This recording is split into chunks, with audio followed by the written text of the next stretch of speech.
Welcome back students. तो जैसा कि आप लोग सभी देख रहे हैं कि कोरोना महामारी के कारण पढ़ाई पूरी तरह से बाधित है। बच्चे स्कूल नहीं जा पा रहे हैं, कोचिंग क्लासेस भी पूरी तरह से बंद हैं। ऐसे में सवाल उठता है कि मैट्रिक परीक्षा के जो स्टूडेंट्स हैं और जिन्होंने मैट्रिक परीक्षा का फॉर्म भर दिया है, उन बच्चों की मैट्रिक परीक्षा की तैयारी कैसे होगी और इतने कम समय में क्या सभी सिलेबस को पढ़ पाना संभव है, और अगर संभव नहीं है तो इसका क्या विकल्प होगा।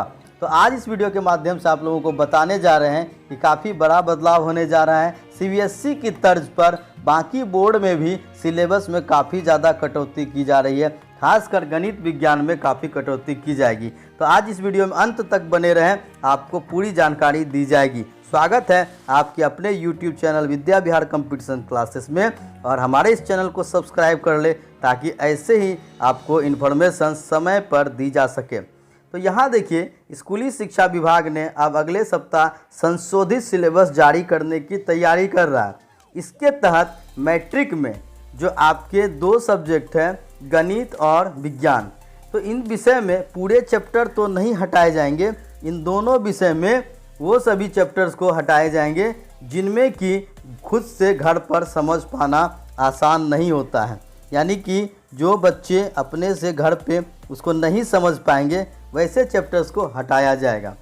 दूसरी तरफ मैट्रिक की परीक्षा में गणित विषय में सिर्फ आपके विलोपन विधि से ही सवाल आएंगे, यानी कि देखिए जो आपके दो चर वाले समीकरण होते हैं उनमें आपके खासकर वज्र गुणन विधि और प्रतिस्थापन विधि भी होती है, जो कि थोड़ा सा विलोपन विधि से इसे थोड़ा टफ माना जाता है। इसलिए यहाँ पर निर्णय लिया गया कि केवल यहाँ पर स्टूडेंट्स को विलोपन विधि के ही सवाल होंगे, इसलिए यहाँ पर थोड़ी सी इसमें राहत दी गई है। और आपको बता दें कि संशोधित सिलेबस के तहत गणित विषय में छात्र छात्राओं को ग्राफिकल, सब्स्टिट्यूशन और क्रॉस मल्टीप्लिकेशन विधि से प्रश्न नहीं पूछे जाएंगे, क्योंकि गणित में कई तरीके से सवाल हल किए जाते हैं, लेकिन इन तरीकों में से किसी एक तरीके को ही छात्र को अपनाना होगा। और आपको बता दें कि इसके अलावा जियोमेट्री, ट्रिगोनोमेट्री और थ्योरम ये सभी थोड़े से हार्ड हो जाते हैं स्टूडेंट्स के लिए, तो इसमें भी कटौती की गई है। इन सब चैप्टर में मैट्रिक के छात्र जो 9वीं में जो चीज़ पढ़ चुके हैं या फिर आने वाले 11वीं में जो चीज़ पढ़ने वाले हैं, उन सारे चैप्टर्स को भी यहाँ पर हटा दिया गया है। और गणित और विज्ञान में छात्र छात्राओं को बेसिक जानकारी जो कि ज़रूरी है, मैट्रिक में ही लेना ज़रूरी है, उन चीज़ों को, उन चैप्टर्स को यहाँ पर नहीं काटा जाएगा, उन चैप्टर्स को यहाँ पर रखा गया है। तो ये संशोधित सिलेबस में उन सभी चैप्टर्स को यहाँ पर रखा जाएगा, लेकिन जितने भी हार्ड चैप्टर हैं उनको हटा दिया जाएगा। इसी प्रकार सीबीएसई की तर्ज पर यहाँ पर आपके जो साइंस में भी है वो इस तरह की कटौती की जाएगी। सीबीएसई ने साइंस में जिस प्रकार 30% वहाँ पर कटौती की है सीबीएसई ने, उसी तरह अब मैट्रिक में 40% की कटौती की गई है साइंस में।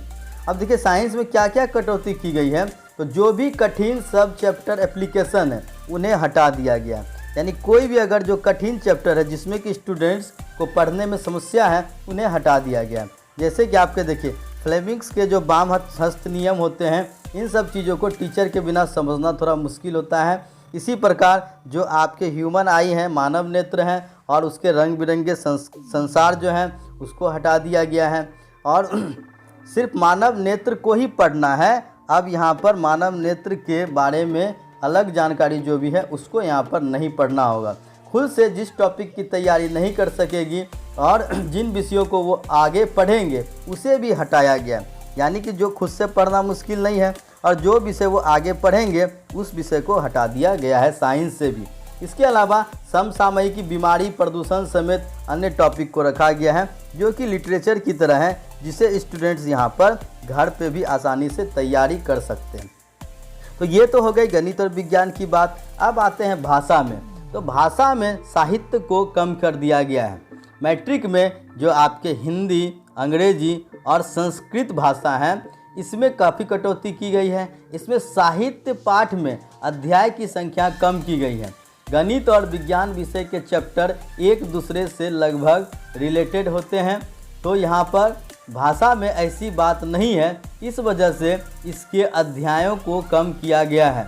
यानी कि देखिए गणित में क्या होता है कि आपके जो चैप्टर एक दूसरे से रिलेटेड चैप्टर होते हैं तो उसमें किसी खास चैप्टर को हटा दिया जाता है, जो सब चैप्टर होते हैं। लेकिन चूंकि यहाँ पर भाषा में ऐसी बात नहीं है, भाषा में सभी चैप्टर अलग अलग होते हैं, इसलिए यहाँ पर डायरेक्ट चैप्टर को ही हटा दिया गया है।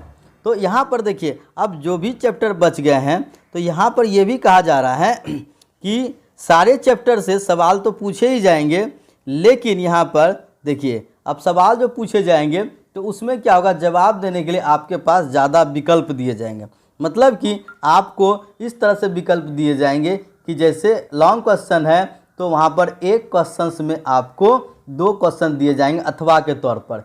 यानी अगर 4 क्वेश्चन पूछे जाएंगे तो हर क्वेश्चन में अथवा दिया जाएगा। इस अथवा में आप चाहे जो चैप्टर आप पढ़े हैं या फिर जो चैप्टर नहीं पढ़े हैं, इसमें आप कंक्लूजन कर लेंगे कि मुझे कौन सा जवाब देना है। तो हर प्रश्न में अब यहाँ पर अथवा होगा।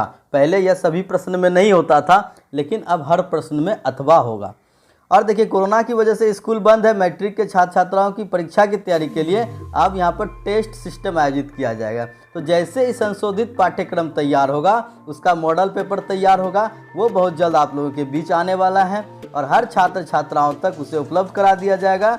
और जिस प्रकार मैट्रिक परीक्षा में ज़्यादा विकल्पों के साथ प्रश्न आएंगे, मॉडल पेपर में भी उसका प्रावधान किया जाएगा और यहाँ पर उस मॉडल प्रश्न के अंतर्गत आपसे यहाँ पर सवाल पूछे जाएंगे।